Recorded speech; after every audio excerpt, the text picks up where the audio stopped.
कानों की कोई बात नहीं है। ये एक्चुअली मेडिकल कॉलेज जो हमारा NCR institute of medical sciences है, उसमें ये टीम आ गई।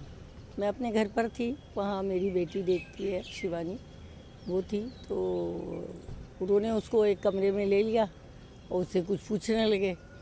तो उसने कहा कि मेरे मम्मी या पापा को किसी को बुला दो। तो उन्होंने कहा ठीक है, आप बुला लो। तो फिर मैं गई वहाँ।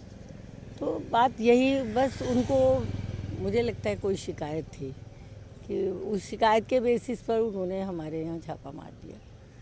वो जो कागज़ चाहते थे, जो पेपर्स चाहते थे, जो इन्फॉर्मेशन चाहते थे, हमने सब उन्हें दे दी।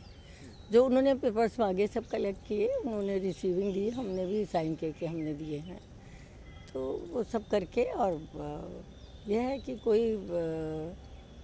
इस तरीके की कोई बात हुई नहीं कि कोई गर्मा गर्मी वाली बात हो या कोई हमने उन्हें, ये हमें क्या मालूम। उन्होंने क्या शिकायत उन्होंने तो यही एडमिशन में अनियमितताएं हैं? नहीं, एडमिशन की कोई अनियमितता नहीं। उनको उनको ये डाउट था, परसों ही हमारे यहाँ इंस्पेक्शन हुआ था एनएमसी का। उसके लिए जो मतलब रिकग्निशन कंटिन्यू करने के लिए होता है, तो सीट बढ़ने का होता है, ये हमारा था।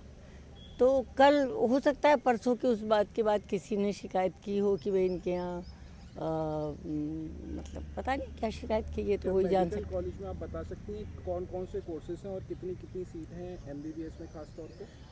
एमबीबीएस में 150 सीट है और 50 सीट बढ़ाने के लिए हमारा परसों इंस्पेक्शन हुआ था। आपके आवास पे भी आई थी पूछताछ करने के लिए? हाँ, वहाँ से देख के वो हमारे आवास पे आए थे और उन्होंने हमारे आवास पर भी देखा कि कोई ऐसी कोई सस्पिशियस चीज़ मिल जाए। यहाँ तक कि उन्होंने मुझसे कहा लॉकर खोलो। मैंने कहा ठीक है, लॉकर भी देख लो, हमें कोई प्रॉब्लम नहीं है। आपके पास कितना कैश है? बाई चांस मेरी अलमारी में पड़ा था 4.5 लाख के करीब का कैश, जो रूटीन में हम लोग रखते हैं, पता नहीं क्या इमरजेंसी पड़ जाए। मैंने उनको दिखाया कुछ।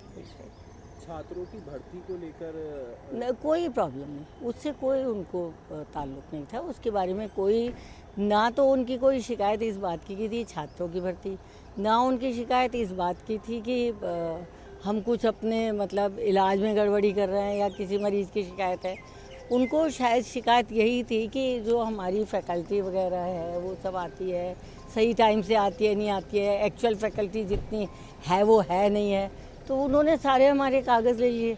ये मतलब इस साल की भी हमारी 3-4 दिन की अटेंडेंस उन्होंने सारी फैकल्टी की ले ली, पिछले साल की भी अटेंडेंस ले ली। हमने उन्हें सारे कागज़ प्रोवाइड करा दिए। मतलब जो उन्हें लग रहा था जिससे कि शिकायत उनकी दूर हो सके, उन्होंने वो सब कागज़ ले लिए। और लेकिन